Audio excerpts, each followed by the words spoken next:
उसी समय आंखों में आंसू भर करके अस्थियोत्राप्ति बोली, पिताजी वृंदावन से दो कृष्ण और बलराम नाम के दो छोरे आए हैं ग्वालवाल, उन्होंने तुम्हारे दामाद को मार दिया और तुम्हारी दोनों पुत्रियों को विधवा बना दिया। इधर जरासंध ने आदेश दे दिया, हे सूरवीरों, मथुरा नगरिया पर आक्रमण कर दिया जाए। उसी समय जरासंध ने मथुरा नगरिया पर आक्रमण किया। इधर खेती बाड़ी को उजाड़ता हुआ चला जा रहा है। मथुरा के लोग, प्रजा के लोग दरबार में जाकर के भगवान श्याम सुंदर से मिले हैं। कहा कि जरासंध अत्याचार करता हुआ चला रहा है। तो श्याम सुंदर भगवान आज मुकाबला करने के लिए जरासंध से अकेले ही निकल पड़े हैं। और जैसे रण क्षेत्र में पहुंचे, कहा कि हे जरासंध, तू क्यों दीन दुखियों को सता रहा है? अगर तेरी भुजाओं में बल है, तेरी माँ का दूध पिया है, तो पहले मुझसे खबर करता और मुझसे युद्ध करता। अब तू युद्ध करने के लिए मैं आया हूँ, तो मुझसे युद्ध कर। उसी समय जरासंध ने कहा, तू कौन है? कहने लगे, भगवान मैं वही हूँ जिसने तुम्हारे दामाद का वध किया है। उसी समय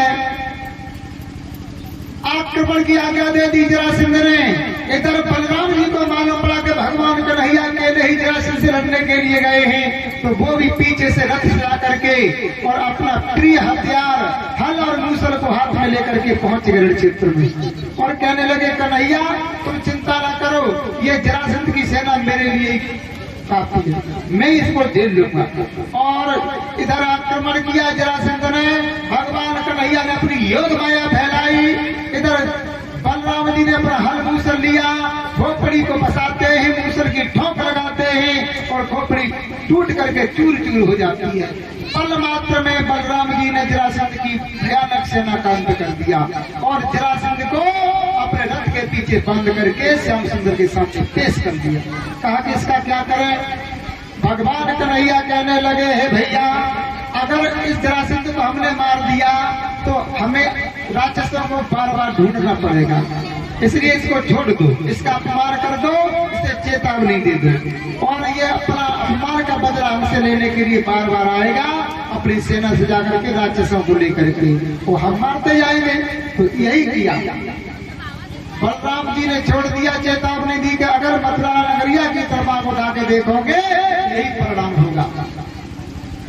सुखदेव जी महाराज कहने लगे, जरासंध ने 17 बार आक्रमण किया मथुरा नगरिया पर, लेकिन भगवान कन्हैया बराबर 17 बार उसको प्राप्त करते रहे। अंत में जरासंध ने मान लिया कि ये कृष्ण बड़ा ही बलवान है, इससे पार नहीं पड़ेगी।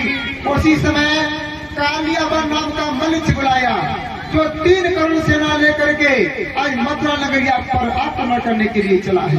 और कालियावन मलिच कैसा है?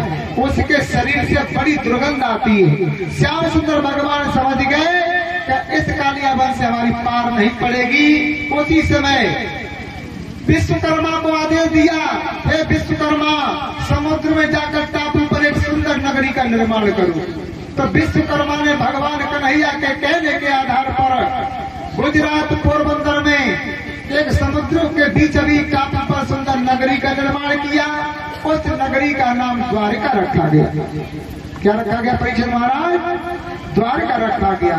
उसकी ये विशेषता थी, उसके आने जाने का रास्ता एक ही था, इसलिए उसका नाम द्वारिका रखा गया। उसकी दूरी थी 400 योजन। मेरे श्रोताओं, योग माया को आदेश दिया, जितने मथुरा के लोग हैं उनको रातों ही रात मथुरा से द्वारका में पहुंचाया जाए। तो योग माया ने सारे मथुरा निवासियों को मथुरा से द्वारका में भेजा गया और स्वयं कन्हैया अकेले रह गए। और इधर कालियावन मलिच छा गया। कहने लगा, अरे कन्हैया, तेरी भुजाओं में बल है तो मुझसे युद्ध कर। भगवान कन्हैया लड़ने के लिए तो आ गए, लेकिन पार ना पड़ी। और जब पार ना पड़ी श्याम सुंदर भगवान की, तो रण छोड़ के भागने लगी।